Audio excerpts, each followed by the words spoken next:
क्या उत्तर प्रदेश के 12 जिलों में अब कोई भी बेरोजगार नहीं रहेगा? क्या उत्तर प्रदेश के 12 जिलों में अब औद्योगिक क्रांति आ जाएगी? क्या उत्तर प्रदेश के वो 12 जिले जहां से गंगा एक्सप्रेस वे जा रहा है वहां पे अब हर व्यक्ति नौकरी वाला होगा? इन सभी का जवाब एक एक्सप्रेस वे से जुड़ता है, नाम है गंगा एक्सप्रेस वे। चलिए आज हम बात करते हैं गंगा एक्सप्रेस वे की, जिसका उद्घाटन आज हुआ है। खुद प्रधानमंत्री मोदी जी के द्वारा उसका उद्घाटन किया गया और उद्घाटन उस जगह से हुआ जिस जगह को हम लोग कहते हैं हरदोई। बहुत सारी मान्यताएं हैं कि प्रहलाद यहीं पर पैदा हुए थे। हरदोई बहुत इम्पोर्टेंट शहर है उत्तर प्रदेश का। प्रधानमंत्री मोदी जी ने वहीं से गंगा एक्सप्रेस वे का उद्घाटन किया है। अब इस पूरे जो गंगा एक्सप्रेस वे है उसके बारे में एक एक बात को जानेंगे।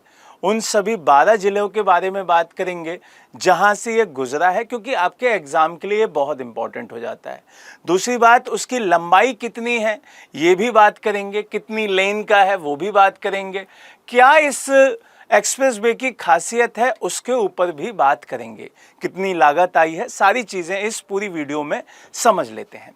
देखिए सबसे इम्पॉर्टेंट बात ये हो जाती है कि जब भी आप किसी एक्सप्रेस वे की बात करते हैं तो वहाँ पर एक शब्द बहुत कॉमन आ जाता है, वो है वे, मतलब रास्ता। यहाँ पर जब भी आप सड़क का जिक्र करते हैं तो उस सड़क के जिक्र में आपको दो तीन चीज़ें समझ लेना बहुत ज़रूरी है। एक है आपका नेशनल हाईवे, जिसका कंट्रोल सीधे सीधे केंद्र सरकार के पास होता है। एक होता है आपका स्टेट हाईवे, जिसका कंट्रोल आपका जो पीडब्ल्यू डिपार्टमेंट है स्टेट का उसके पास होता है। और एक आपका सेगमेंट बहुत इंपॉर्टेंट हो जाता है, वो है आपका एक्सप्रेस वे, जिसमें आपके पीपीपी मॉडल पे काम कर रही होती हैं आपकी सरकारें। मतलब सरकार भी होती है आपकी और उसके साथ साथ कोई प्राइवेट ग्रुप भी होता है, जैसे इसमें आपका अडानी जुड़े हुए हैं। यहाँ से अगर हम बात करते हैं इस पूरे एक्सप्रेस वे के नेटवर्क की, तो इसमें कई सारे नेटवर्क्स को जोड़ा जाएगा, जैसे पूर्वांचल हुआ, बुंदेलखंड हुआ, और उसके साथ साथ जो दूसरा एरिया है जो गोरखपुर वाला जोन है, वहां पर इन सारे को जोड़ दिया जाएगा। पूर्वांचल एक्सप्रेसवे को जोड़ा जाएगा, गोरखपुर एक्सप्रेसवे को जोड़ा जाएगा और आपका बुंदेलखंड को भी इसके साथ कनेक्ट किया जाएगा। तो इसलिए कहा जा रहा है कि गंगा एक्सप्रेसवे एक महत्वपूर्ण एक्सप्रेसवे है जिसके साथ कनेक्टिविटी बहुत बेहतर हो जाएगी। और इसके साथ साथ जो इसका एरिया होगा उसके आसपास यहाँ पे औद्योगिक गलियारे बनाए जाएंगे, इंडस्ट्रियल कॉरिडोर बनाए जाएंगे, जिनसे इसके आसपास के जितने गांव हैं, अप्रोक्स 518 गांव हैं, जिनको ये बहुत फ़ायदा मिलने वाला है इस चीज़ का। यहाँ पे सरकार ने खुद अपने सेगमेंट में बताया कि वो जो 12 जिले हैं वो कौन कौन से हैं, तो उन पे एक बार बात कर लेते हैं। ये शुरू होगा मेरठ से, मेरठ के बाद ये हापुड़ जाएगा, हापुड़ के बाद बुलंदशहर, बुलंदशहर के बाद अमरोहा, अमरोहा के बाद संभल, संभल के बाद बदायूं, फिर शाहजहांपुर, फिर हरदोई, फिर उन्नाव, फिर रायबरेली, फिर प्रतापगढ़ और फिर प्रयागराज। अब मैंने ये क्यों बताया है यहाँ पर, ये भी समझ लीजिए। हमारे एग्जाम में ये ऑर्डर बतवाता है कि भाई बताओ कि ये सबसे पहले कहाँ से कहाँ जा रहा होगा, तो इसका मतलब आपको ये ऑर्डर पता होना चाहिए कि कौन पहले आएगा कौन बाद में आएगा। ये बहुत इंपॉर्टेंट है, आपको पता होना चाहिए।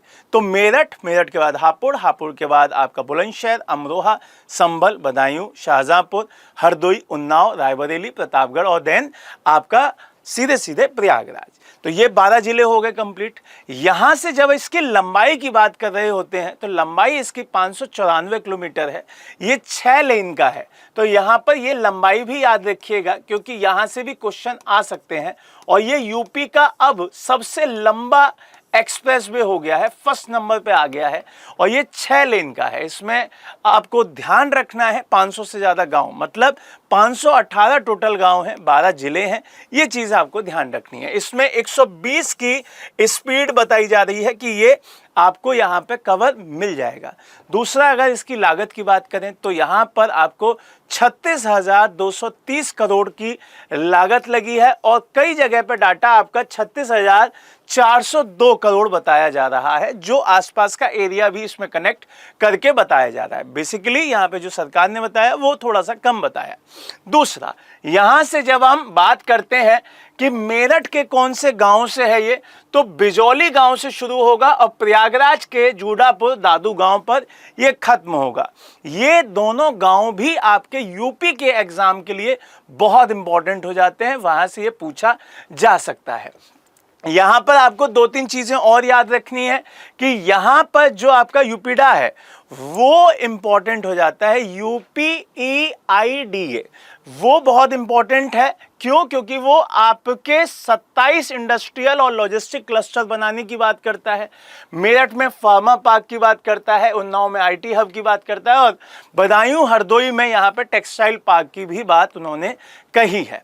अब जो मैंने एरिया को कनेक्ट करने की बात की, तो ये धार्मिक स्थलों को भी जोड़ेगा, जैसे आपका Prayagraj Vindhyachal Kashi corridor, Prayagraj Ayodhya Gorakhpur corridor, Prayagraj Lucknow Naimisharanya corridor, Prayagraj Rajpur और चित्रकूट कॉरिडोर। ये सारा एरिया यहाँ पे कनेक्ट होगा।